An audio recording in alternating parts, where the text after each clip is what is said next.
여러분, 예배로 영혼이 미소 짓는 교회, 우리가 지금 세 번째 시간 같이 말씀 나누는데요. 자, 우리 첫 번째 시간, 예배로 영혼이 미소 짓는 교회 첫 번째 시간은 누구의 예배를 같이 알아봤습니까? 네, 다윗의 예배. 여러분, 다윗의 예배는 어떤 예배였죠? 감사가 있고 감동이 있는 예배. 또 내 것을 드리는 예배. 그리고 하나님이 반응하시는 예배. 그런 예배가 될 수 있기를 간절히 바랍니다. 지난주에 제가 예배를 영혼이 미소 짓는 교회 두 번째 시간, 지난주에 누구의 예배를 알아봤습니까? 마리아의 예배였습니다. 제가 부제로 제목을 하나 더 말씀드렸어요. 예배란 무엇인가? 제가 지난주에 세 가지 말씀드렸습니다. 예배의 대상, 예배의 방법, 예배의 결과. 여러분, 우리의 예배를 받으시는 대상, 그분은 누구십니까? 하나님이시라고 말씀드렸어요. 우리가 아주 잘생긴 어떤 바위나 자연의 예배 드리는 게 아닙니다. 우리가 선박의 안전을 위해서 선박을 묶어놓은 어떤 그 쇠 기둥의 예배를 드리는 게 아니고요. 우리는 살아계신 하나님께 예배를 드리는 것인 줄 믿습니다. 여러분, 이 사실을 분명하게 인지한다면 우리의 예배의 마음이 달라지는 거예요. 두 번째, 예배의 방법은 무엇이라고 말씀드렸습니까? 예배라는 것이 무엇이라고요? 엎드리는 거라고 말씀드렸어요. 그저 여러분, 그 주보에 나와 있는 순서 다 따라갔다고 예배 끝마치신 게 아니고요. 하나님을 높이시기 위해서 내가 하나님 앞에 낮아지는 것, 내가 하나님 앞에 엎드리는 것, 내가 하나님께 구하는 것, 그게 예배인 줄 믿습니다. 마리아가 그 비싼 향유를 예수님 다리에 붓고 자기의 가장 귀중한 머리로 예수님의 다리를 닦아드렸다고 말씀드렸어요. 옆에 있는 사람들이 다 비웃었어요. 너 이게 얼마짜리인 줄 아느냐? 야, 이걸로 팔아서 불쌍한 사람 도와주는 게 훨씬 낫다. 여러분, 마리아가 그 가격을 몰라서 그 비싼 향유를 예수님께 부었겠습니까? 자기 귀중한 머리로 예수님을 닦아드리는 것, 이거 과하다는 걸 몰라서 그랬겠습니까? 아니요. 예수님은 너무 크신 분이시고 자기 가족을 살려주신 분, 그분께 감사하는 마음이 크기 때문에 가장 귀중한 것도 붓는 거예요. 예수님 앞에 엎드리는 것, 그게 예배인 줄 믿습니다.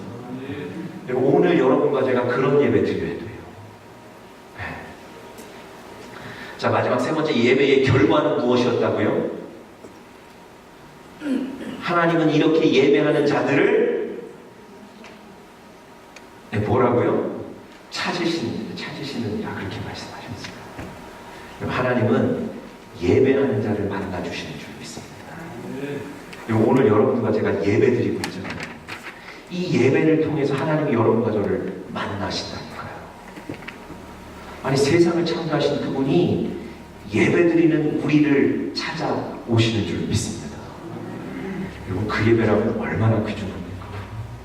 여러분과 제가 그런 예배에 성공할 수 있기를 간절히 바랍니다. 네, 오늘은 예배로 영혼이 미소 짓는 교회 세 번째 시간, 이삭의 예배, 이런 제목으로 같이 말씀 나누도록 하겠습니다. 여러분, 성경에 이삭이라는 사람이 등장하는데요. 이 이삭이라는 사람은 정착해서 좀 부유해질 때까지 인생의 굴곡이, 어려움이 너무 많았던 사람입니다. 사실 이 사람이 정착해서 살 곳이 마땅치가 않아서 늘 돌아다녔던 사람이에요. 마음 붙이고 안전하게 살 곳이 없었습니다.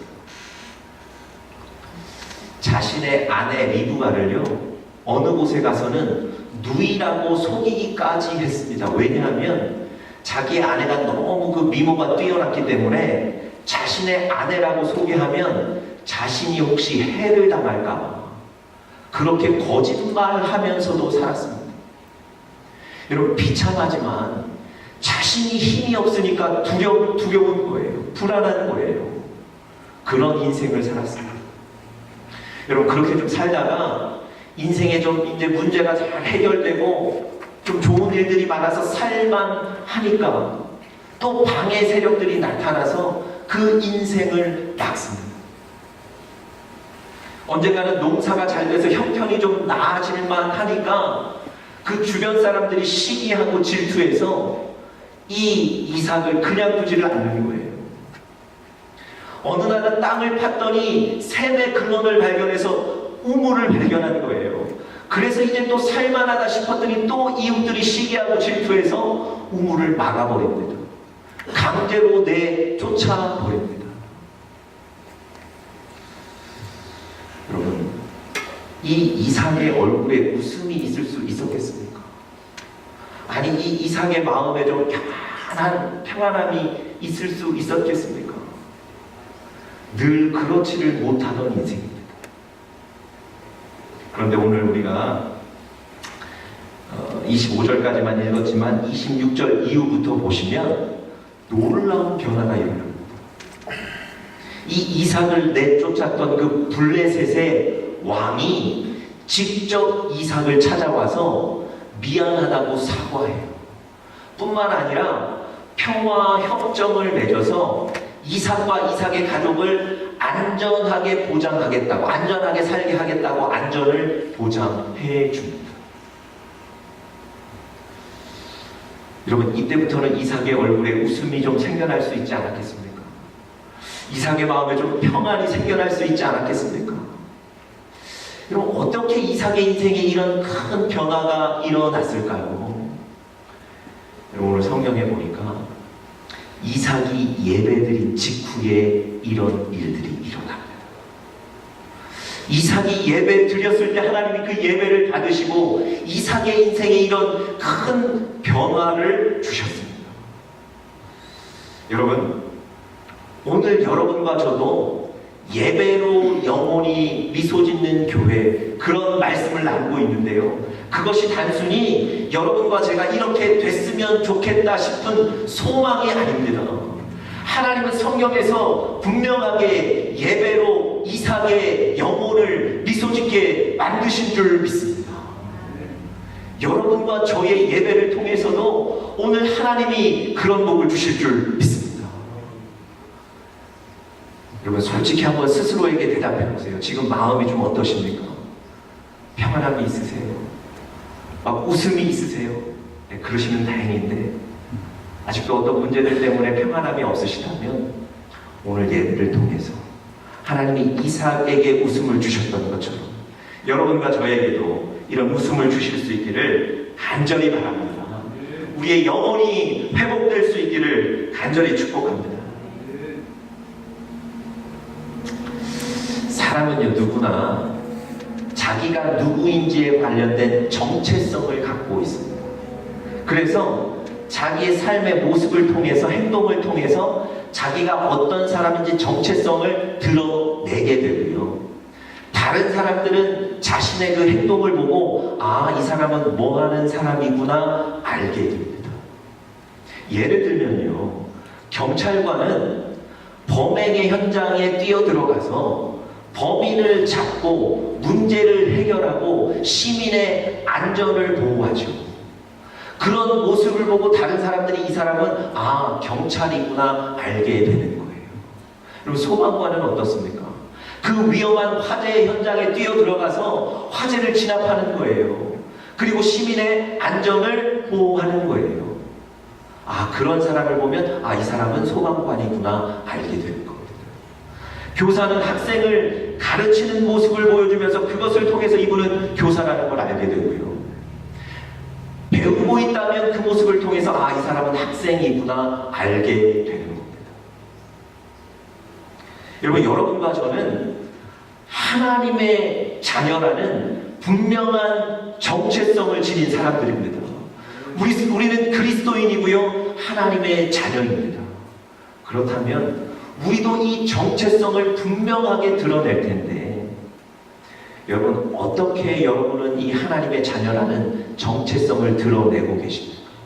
다시 말씀드리면, 다른 사람들이 여러분의 어떤 모습을 보고 아, 이 사람은 하나님의 자녀구나, 이 사람은 그리스도인이구나 그렇게 판단할까요? 여러분, 그것이 바로 예배입니다. 누군가가 진정으로 하나님께 예배드리고 있다면 그 모습을 보고 그 사람은 그리스도인이라는 것, 하나님의 자녀라는 것을 알게 된다는 것. 여러분, 성경은요, 믿는 자라면 다 예배 드려야 된다고 말씀하세요. 누구는 예배 드려도 되고 누구는 드리지 않아도 되고 이런 얘기가 아니고요. 믿는 자라면, 아니 하나님 안에 있는 온 족속은 다 예배 드려야 된다고 하나님은 여러분과 저에게 말씀하십니다. 여러분, 시편 22편 27절 말씀 우리 스크린에 나와 있는데요. 우리 다 같이 한번 함께 한 목소리로 읽어보겠습니다. 시작. 땅의 모든 끝이 여호와를 기억하고 돌아오며 모든 나라의 모든 족속이 주의 앞에 예배하리니. 모든 족속이 하나님 앞에 돌아와서 하나님 앞에 무릎 꿇고 예배 드려야 한다고 얘기합니다. 여러분, 어느 누구도 예외 없이 하나님께 예배 드려야 될 줄 믿습니다.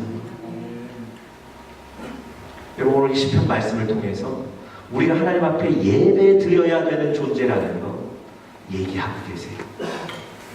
또 잘못된 예배에 대해서 하나님은 징계함을 통해서 예배 드려야 된다는 사실을 다시 한번 강조하시는데요. 우리 그 다음 구절 한번 보겠습니다. 사무엘상 2장 17절 말씀 우리 다 같이 한번 읽겠습니다. 시작. 이 소년들이 죄가 여호와 앞에 심히 크면 그들이 여호와의 제사를 멸시하니라. 여호와의 제사를 멸시하니라. 여러분, 엘리 제사장에게는요 두 아들이 있었습니다. 이제 엘리 제사장의 대를 이어서 이 두 아들이 그 제사장의 역할을 감당하게 됩니다. 그런데요, 그 거룩한 제사장의 아들들이 제사장의 직무를 이어받지 못하고 그 집안이 완전히 파멸되었습니다. 왜 그런 줄 아세요? 이유가 단 한 가지입니다. 그들이 하나님께 드리는 예배를 멸시했기 때문에 그렇습니다. 여러분, 그들이 예배를, 하나님께 드린 예배를 가볍게 여겼기 때문에 자기들 마음대로 드리는 거예요. 감정에 따라 드리는 거예요. 하나님은 오늘 그들의 모습을 보시고 그것을 죄라고 말씀하셨어요. 이 구절 다시 한번 보시겠어요? 여호와의 제사를 멸시함이었더라. 그것을 하나님이 무엇으로 여기셨다고요? 죄가 여호와 앞에 심히 크다고 말씀하시는 거예요. 여러분, 이 구절을 통해서도 하나님은 우리가 온전한 예배를 드리며 살아야 된다고 말씀하시는 겁니다. 여러분, 성경이 강조하는 대로 우리는 하나님을 예배하는 삶을 살아야 되고요. 또 그것으로 그리스도인의 정체성을 드러내셔야 됩니다. 창세기 초반에 보시면 가인과 아벨의 얘기가 나옵니다. 두 사람은 형제예요. 가인과 아벨이 똑같이 하나님께 예배를 드렸습니다. 그런데 성경에 보시니까 하나님이 가인의 예배는 받지 않으셨다고 해요. 그리고 그 동생인 아벨의 예배는 받으셨다고 얘기합니다. 여러분, 이거 뭘 의미하죠? 아니, 한 형제가 같이 하나님께 예배를 드렸는데 하나님이 가인의 예배는 받지 않으시고 아벨의 예배만 받으셨답니다. 여러분, 이건 뭘 의미할까요? 하나님은요, 그들의 신앙을 그들이 드리는 예배로 판단하시는 거예요. 다시 한번, 하나님은 그 사람의 신앙을요, 그들이 드리는 예배로 하나님은 평가하고 판단하시는 겁니다. 여러분, 우리의 예배가 우리의 영적인 정체성을 잘 드러냅니다. 그 예배가 얼마나 중요한지 아시겠습니까? 하나님이 받으시는 예배를 드리시고 계시다면 우리가 영적으로 건강하다는 겁니다. 역으로 예배에 실패하고 있다면 우리의 영혼이 건강하지 못하다는 거예요. 여러분, 예배가 우리의 영적인 정체성의 반영이기 때문에 그렇습니다. 여러분, 오늘 우리가 창세기 26장 본문을 읽었는데요. 이 창세기 26장 본문에 보시면 자신의 영적인 정체성을 잘 드러내는 예배를 하고 있는 한 사람이 등장합니다. 그가 바로 이삭이라는 사람. 아까 제가 말씀드렸던 것처럼 이삭은 자신이 드린 그 예배를 통해서 영적인 회복이 됐을 뿐만 아니라 육적인 복도 얻게 되었습니다. 과연 이삭이 드린 예배가 어떤 예배였는가를 좀 살펴보면서 오늘 여러분과 저의 삶에도 도전이 될 수 있기를 간절히 바랍니다. 자, 첫 번째로요, 이삭이 드렸던 예배, 이삭의 예배에서 우리가 받을 수 있는 경우 첫 번째는 예배에 도전해야 한다는 것입니다. 예배에 도전해야 합니다. 어떤 상황이든지 예배를 드리기 위해 도전하시는 여러분들 되시기를 간절히 바랍니다. 오늘 본문 23절에 보시면요, 이삭이 거기서부터 부엘세바로 올라갔더니 이삭이 살던 거처를 옮기게 됩니다. 그동안은요, 블레셋 땅에 속해 있던 그랄이라는 곳에 거하며 살았는데 오늘 말씀 보니까 부엘세바라는 곳으로 이사 온 거예요. 거처를 옮긴 거예요. 여러분, 왜 이삭이 오늘 거처를 옮겼을까요? 여러분, 27절에 보시면 왜 옮겼는지 그 이유가 잘 나와 있습니다. 이삭이 그들에게 이르되 너희가 나를 미워하여 나로 너희를 떠나가게 하였거늘. 여러분, 그동안 살고 있던 그 그랄 땅에 있는 블레셋 사람들이 이 이삭을 시기한 거예요. 그래서 이삭을 그곳에 살게 놔두지를 않았습니다. 어느 날 이삭이 농사를 지어서 그 전에보다 100배나 수확을 거두었답니다. 엄청나지 않습니까? 근데 그 옆에 살던 블레셋 사람들이 시기하고 질투해서 그곳에 거하지 못하도록 만든 거예요. 어느 날 땅을 파서 우물을 얻었는데 이 블레셋 사람들이 그것마저도 시기해서 우물을 흙으로 메워버리고 마는 거예요. 여러분, 그곳에서 살 수 있겠습니까? 그런 위험이 있는 곳에서 어떻게 살겠냐고요. 오늘 이 이삭이 거처를 부엘세바로 옮긴 것은요, 바로 그런 그 시기와 질투와 위협 때문이었습니다. 여러분, 이삭이 부엘세바로 가서 잘 살려고 계획하고 준비한 게 아니고요, 어쩔 수 없이 강제로 쫓겨난 거예요. 그래서 그 부엘세바라는 곳으로 가 있습니다. 여러분, 이삭의 마음이 어땠을까요? 분노로 가득 차 있지 않겠습니까? 삶의 기반을 다 잃었다는 사실 때문에 그 실패감과 당혹감 속에 쌓여 있지 않겠습니까? 그런데 오늘 24절, 25절 보시면 바로 그러한 때에 이삭이 하나님께 예배드리고 있습니다. 여러분, 농사가 잘 돼서 수입이 늘어나서 예배를 드리는 게 아니에요. 우물을 더 얻어서 기분이 좋아서 예배를 드리는 게 아닙니다. 예상치 못했던 일 때문에 삶의 터전을 다 빼앗기고 슬픔과 당혹감 속에 있는데 바로 그때 하나님께 예배 드리기로 작정하고 도전하는 겁니다. 여러분, 무슨 마음으로 예배 드렸겠습니까? 무슨 감격이 있었겠습니까? 무슨 소망이 있었겠습니까? 그런데 여러분, 그럼에도 불구하고 이삭은 바로 그러한 때에 예배 드리는 겁니다. 하나님이 그 예배를 받으시고 이삭의 인생을 바꾸신 줄 믿습니다. 여러분, 여러분과 저도요, 어떤 상황에 있든지 어느 곳에 있든지 이 이삭처럼 예배 드리기 위해 도전하시는 믿음이 되시기를 간절히 바랍니다. 여러분, 말은 쉬운데요, 이삭처럼 이런 상황이 되면 예배가 되겠습니까? 아니, 좀 쉬겠다고 그러지 않을까요? 목사님, 저 예배 좀 쉬겠습니다. 목사님, 저 당분간 좀 편안히 있겠습니다. 그런데 오히려 이삭은 이런 때 더 적극적으로 예배 드리는 겁니다. 여러분, 오늘 우리의 예배가 이런 예배가 될 수 있기를 간절히 바랍니다. 이게 바로 믿음입니다. 여러분, 제가 지금 매번 얘기 드리고 있는데요, 엘리야가 850명의 이단 선지자들과 맞서 싸우면서 단을 쌓고 자기가 믿는 신에게 불을 내려달라고 기도하는 거예요. 만약에 하나님이 엘리야의 기도를 들으시고 불을 내리지 않으시면 자기는 850명의 그 선지자들에 의해 죽을 수도 있는 매우 위급하고 다급한 상황입니다. 그런데 이때 이 엘리야가 평소처럼 하나님 앞에 나가 예배드리는 거예요. 생각해 보세요.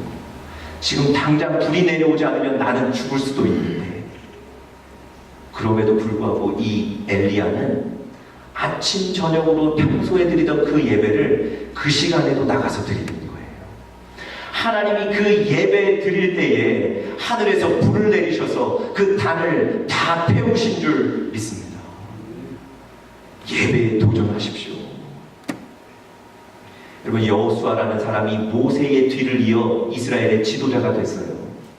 그리고 나서 그에게 주어진 임무가 무엇이었냐면 요단강을 건너서 가나안 땅으로 들어가는 것. 그게 바로 이 여호수아의 임무였습니다. 그런데 하필 그때 이 요단강의 수위가 매우 높았습니다. 그리고 요단강을 건너갈 배나 다른 수단은 하나도 없었어요. 여러분, 지도자가 되어서 멋지게 이 요단강을 건너야 되는데 하필 수위는 가장 높고 배는 한 척도 없습니다. 200만 명이나 되는 이 이스라엘 백성들을 어떻게 요단강을 건너게 하겠습니까? 여러분, 여호수아의 성경에 보니까 여호수아가 이때 요단강에 이스라엘 백성들을 다 모아요. 그리고 그 사람들에게 하나님의 말씀을 전합니다. 다시 말씀드리면 그 요단 강가에서 예배드리는 거예요. 그런데 여러분, 예배드리고 났더니 이 이스라엘 백성들이 갑자기 저 땅에, 저 요단강에 우리가 발을 담그기만 하면 하나님의 역사로 우리를 건너게 하실 줄 믿습니다. 믿음이 생겨납니다. 얼마나 그 확신이 강했는지 자기들이 먹고 자는 텐트도 다 걷었어요. 여러분, 자기들의 텐트를 걷었다는 얘기는 다시 돌아오지 않을 거란 얘기거든요. 건널 수 있다는 확신입니다. 여러분, 이스라엘 백성들이요, 그 위급한 순간에 예배드리며 하나님의 확신을 얻고 요단강을 건너게 된 줄 믿습니다. 여러분, 에스라라는 사람은요, 선지자인데 이스라엘 백성들이 바벨론의 포로로 잡혀 있다가 70년 만에 다시 돌아올 때 그 귀한의 지도자였어요. 이스라엘 백성들을 다 모으고 이제 이스라엘 땅으로 돌아오면 되는데 안전하게 이스라엘 땅까지 돌아오는 게 불가능했어요. 왜냐하면 그 바벨론부터 이스라엘까지 오는 길에 대적들, 강도들이, 수많은 그 대적들과 강도들이 있었거든요. 여러분, 군사적인 도움 없이는 그곳을 안전하게 올 수가 없어요. 더군다나 여러분, 포로로 잡혀있던 사람들이 자기 방어할 수 있는 무슨 힘이 있었겠습니까? 여러분, 에스라가 사람들을 모아놓고 금식하며 기도하기 시작해요. 바로 그곳에서 예배 드리는 겁니다. 여러분, 하나님께서 그들의 예배를 받으시고 그들이 안전하게 이스라엘 땅까지 돌아오게 만드신 줄 믿습니다. 이것이 우리가 드려야 될 예배인 줄 믿습니다. 상황이 어렵다고요, 마음이 불편하시다고요, 오늘 힘드시다고요, 그런 때에 이삭처럼 더 적극적으로 예배에 도전하시는 여러분들 되시기를 간절히 바랍니다. 하나님은 그 예배를 받으시고 이삭에게, 엘리야에게, 여호수아에게, 에스라에게 주셨던 복을 우리 공동체에게도 주실 줄 믿습니다. 두 번째로요, 우리가 오늘 그 이삭의 예배에서 받을 수 있는 교훈 두 번째는 예배를 삶의 우선순위로 삼으셔야 한다는 것입니다. 예배를 삶의 우선순위로 삼아야 합니다. 여러분, 이삭이 오늘 예배를 마치고 중요한 결정 한 가지를 내립니다. 25절에 나와 있는 대로 그곳에서 살겠다고 결정합니다. 여러분 25절 한번 보시겠어요? 이삭이 그곳에 단을 쌓아 여호와의 이름을 부르고 거기 무엇을 쳤다고요? 장막을 쳤더니 또 그 종들은 거기서 뭘 했다고요? 우물을 팠더라. 여러분, 장막을 건설하고 우물을 팠다는 얘기는 그곳에 있다가 떠나겠다는 얘기가 아니고요, 그곳에 일단은 정착하겠다는 얘기입니다. 이 이삭이 예배가 끝난 이후에 이 브엘세바에 정착하겠다는 중요한 결정을 내립니다. 여러분, 사실은 브엘세바에 오기는 했지만 아까 말씀드렸던 대로 계획하고 온 게 아닙니다. 이곳에서 살겠다고 온 게 아니에요. 그런데 왜 오늘 이곳에 살겠다고 결정하는 거죠? 여러분, 이곳에 농사가 잘 된다는 얘기를 들었을까요? 아니, 이곳에 수맥이 있어서 땅을 파면 우물이 나온다는 얘기를 들었을까요? 그렇지 않습니다. 왜 아무런 계획도 없이 나온 이 브엘세바에 왜 장막을 치고 우물을 파고 이제 그곳에 살겠다고 결정했을까요? 바로 그곳이 하나님께 예배드리는 예배의 처소였기 때문에 그렇습니다. 하나님이 그 브엘세바에서 예배하게 만드신 거예요. 바로 우리 가족이 예배할 수 있는 그곳에 정착하겠다고 결정한 거예요. 여러분, 얼마나 대단한 건지 아십니까? 세상의 조건 때문에 내가 이곳을 선택하는 게 아니고요, 하나님께 예배드릴 수 있는 그곳이기 때문에 내가 살겠다고 결정하는 거예요. 여러분, 많은 사람은 세상의 조건을 따집니다. 무엇이 유리한지 불리한지를 보게 됩니다. 그런데 오늘 이삭은요, 유리하고 불리한 걸 보는 게 아니고 내가 바로 우리 가족이 이곳에서 예배할 수 있는 곳이기 때문에 이곳에 정착하는 거예요. 여러분, 그 이삭의 마음에 예배는 가장 최우선 순위로 담겨 있는 겁니다. 여러분, 쉽지는 않지만, 어렵지만 예배가, 크신 하나님을 높이는 그 예배가 여러분과 저의 마음에 우리의 신앙의 최우선 순위가 되기를 간절히 축복합니다. 여러분, 도전하세요. 크신 하나님이 여러분의 인생을 책임지실 줄 믿습니다. 여러분, 요셉이라는 사람 잘 아시죠? 요셉이 포로로 잡혀갔다가 애굽의 총리까지 되어서 그 애굽을 구원하는 일을 이 요셉이 감당합니다. 그 일 이후에 요셉의 아버지 야곱과 요셉의 나머지 형제들이 다 애굽으로 옮기게 돼요. 애굽의 왕이 요셉 때문에 자기 나라가 번성하게 됐잖아요. 그 공로를 인정해서, 아니 너무 고마워서 이 요셉의 가족들이 오면 만나기로 약속을 했습니다. 왕궁으로 가족들을 초대했어요. 이제 그 가족들에게 내가 당신들에게 뭐 해주면 좋겠습니까? 물을 팔입니다. 여러분, 이 기회를 잘 잡아야 되거든요.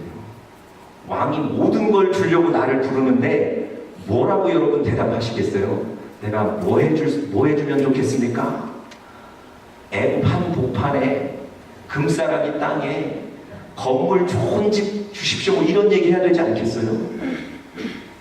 그런데 요셉이 이 가족들이 왕을 만나러 가기 전에 한 가지 딱 주의를 줘요. 왕이 당신들에게 뭐 해줬으면 좋겠냐고 물으시거든. 우리를 고센 땅에 살게 해주십시오, 이렇게 대답하라고 가르쳐요. 근데 여러분, 그 고센 땅이 어떤 곳인 줄 아세요? 애굽의 그 번화한 한 복판이 아니고요, 애굽에서 가장 가장자리, 가장 가난한 사람들이 사는 곳, 가축 치는 사람들이 사는 곳이에요. 애굽 사람들은요, 가축 치는 사람들을 천하게 여겼답니다. 그래서 그곳이 외곽에 있는 거예요. 여러분, 왜 요셉이 자기 가족들을 아주 떵떵거리며 살 수 있는 좋은 기회인데 왜 그 기회에 저 변두리 땅, 가난한 사람들이 사는 땅, 왜 그 고센 땅에 살게 해달라고 얘기하라고 권면했을까요? 여러분, 애굽은 어떤 나라입니까? 이방신을 섬기는 나라예요. 하나님을 섬기는 나라가 아닙니다. 만약에 자기 가족들이 그 애굽 한복판에 아주 좋은 집에 들어가 있으면 신앙을 지키기 어렵다고 생각하는 거예요. 하나님께 예배할 수 없다고 생각하는 거예요. 차라리 저 고센 땅, 이스라엘과 가까운 그 땅에 가면 예배 드릴 수 있다고 생각하는 거예요. 신앙을 지킬 수 있다고 생각하는 겁니다. 요셉이요, 자기 가족들에게 인간적인 좋은 조건을 선택하라고 얘기하지 않고 하나님을 섬길 수 있는 그 땅을 선택하라고 얘기하는 거예요.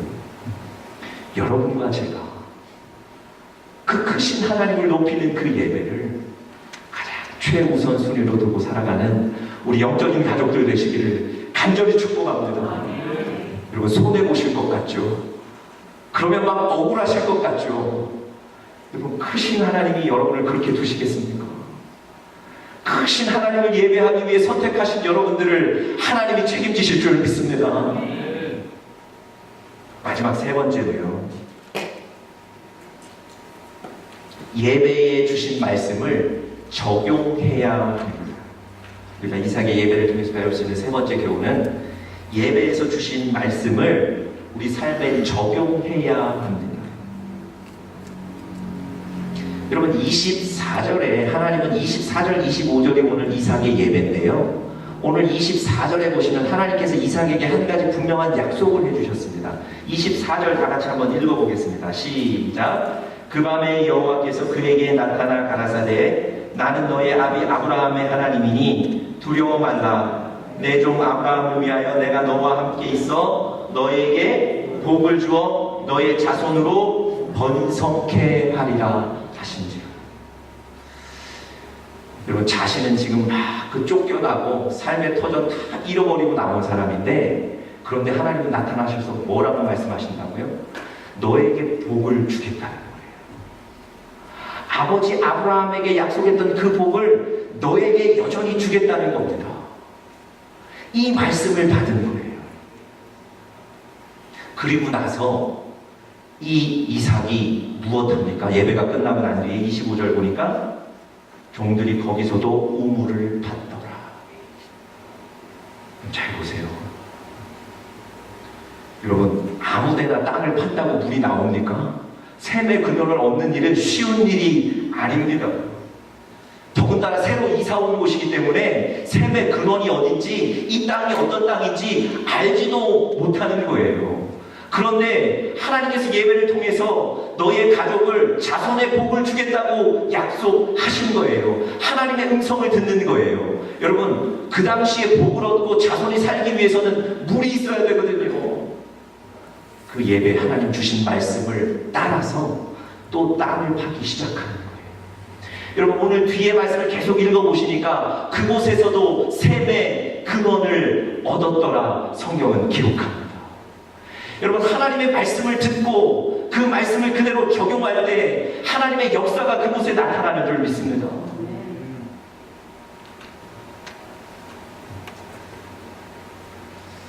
여러분, 우리 중에 많은, 우리 사실은 신앙생활 하지만 많은, 저를 포함해서 많은 분들이 말씀을 듣지만 마음으로 동의하는 것으로 끝내는 경우가 많습니다.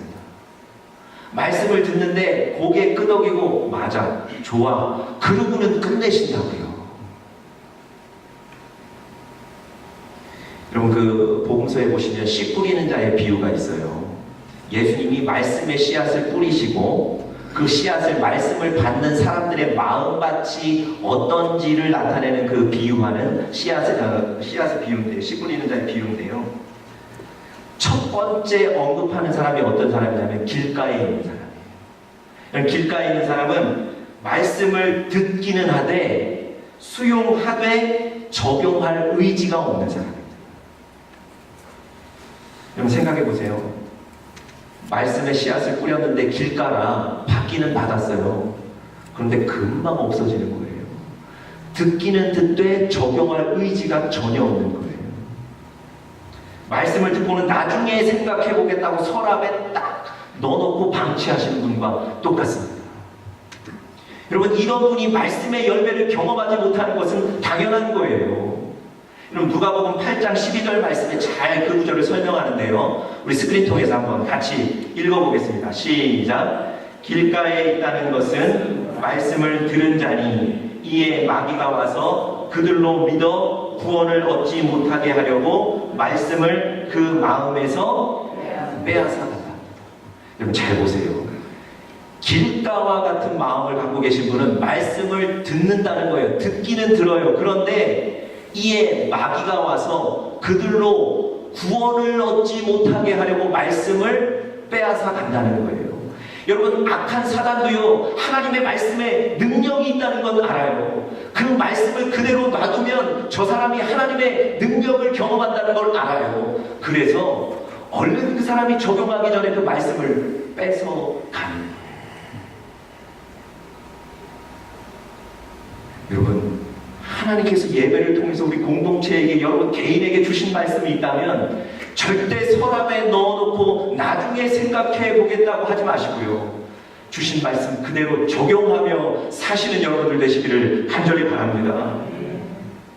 여러분, 어떻게 서랍 안에 넣어두셔가지고 좀 안전하신가요? 마음이 좀 편하셨습니까? 열매가 없어요. 하나님이 오늘 여러분들과 저에게 개인적으로 주신 말씀이 있다면 그 말씀 붙잡고 담대하게 사십시오. 하나님이 역사하실 줄 믿습니다. 오늘 마지막으로 제가 다니엘 명이라는 사람이 쓴 빽이 도대체 누구야? 이 책을 좀 소개해드리고 마치려고 해요. 여러분 한번 보시겠습니까? 제목이 상당히 도발적입니다. 빽이 도대체 누구야? 이 다니엘 명이라는 사람이 회계사였어요. 미국에서 회계사로 산 사람인데요. 이 사람이 어떤 사람인지를 잘 설명해주는, 이 사람을 수식하는 어구가 몇 개가 있는데 책을 보면 이렇게 돼 있어요. 세계적인 기업체들이 가장 함께 일하고 싶어하는 컨설턴트. 또 한 가지는 미국 최고 컨설팅 회사의 최연소 프로젝트 매니저. 이게 이 사람을 수식하는 그 수식어입니다. 여러분, 뭐 회계사로 살 뿐만 아니라 사실은 미국에서 성공한 사람 아니겠습니까? 제가 이 책을 오래전에 읽었는데 이런 스토리가 있어요. 이 사람이 이제 대학에서 회계학을 전공하고 회계사가 되었는데, 회계사가 된 모든 사람들의 그 당시 꿈은 뭐였냐면 미국의 회계 법인 중에 가장 큰 회계 법인인 아더 앤더슨이라는 회사에 취직하는 것, 그게 모든 회계사들의 꿈이었답니다. 그런데 이 다니엘 명이 그곳에 지원해서 입사하게 됐어요. 붙은 거예요. 그런데 그 회사에서 그렇게 얘기하더랍니다. 우리는 너무 일이 많아서 주일날도 나와서 일을 해야 된다, 그렇게 얘기하더랍니다. 그럼 이 다니엘 명이 주일날 내가 하나님 앞에 예배 드릴 수 없다는 그것 때문에 그 회사에 가지 않습니다. 여러분, 주변 사람들이 막 비웃어요. 아니, 남들은 그 회사 가고 싶어서 얼마나 노력을 하는데 너는 그런 그 하찮은 이유 때문에 그 회사를 나왔다는 것, 주변 사람들이 비웃는 거예요. 여러분, 이런 좋은 인재가 그 회사를 가지 않았다니까 나머지 작은 회계법인에서 이 다니엘 명을 찾아가서 이 인재를 붙잡는 거예요. 그러면서 이렇게 제안합니다. 무슨 조건을 원하십니까? 우리가 무엇 해드리면 우리 회사에 오시겠습니까? 그럼 다니엘 명이 뭐라고 얘기했겠어요? 저는 주일날 예배 드리는 것만 보장해 주시면 저는 그 회사 갈 수 있습니다. 여러분, 그 작은 회사에서 당연히 이 인재를 잡기 위해서 주일날 예배 드리는 것 보장하고 이 인재를 데리고 와요. 여러분, 그 뒤에 어떤 일이 일어난 줄 아십니까? 여러분, 그 아더 앤더슨이라는 회사가 그 당시에 엔론이라는 기업의 회계 감사를 맡았는데, 그 회계 감사 중에 부정과 비리가 다 드러나서 그 모든 사람들이 이 아더 앤더슨을 고소를 했어요. 그래서 견딜 수가 없어서 여러분, 그 당시 미국의 최고 회계법인이었던 이 아더 앤더슨이 하루아침에 문을 닫습니다. 그리고 나서 이 다니엘 명이 선택했던 쿠퍼스 앤 라이브랜드라는 회사, 사실은 그 큰 회사들 중에 가장 작은 회사였는데요. 그 회사가 다른 회사와 합병하면서 미국 회계법인 중에 가장 큰 회계법인이 되었습니다. 그럼 제가 그냥 뭐 이렇게 극적인 얘기를 드리는 게 아니고 저 책 안에 써 있습니다. 저분이 간증하는 얘기예요. 여러분, 예배에 도전하십시오. 크신 하나님을 높이는 그 예배에 삶의 최우선순위로 삼으십시오. 하나님이 주신 말씀을 적용하며 사십시오. 하나님이 저 인생만 책임지시겠어요? 여러분과 저의 인생도 하나님 책임지실 줄 믿습니다. 그런 은혜가 우리 공동체에 있기를 간절히 축복합니다. 다 같이 한번 기도합니다.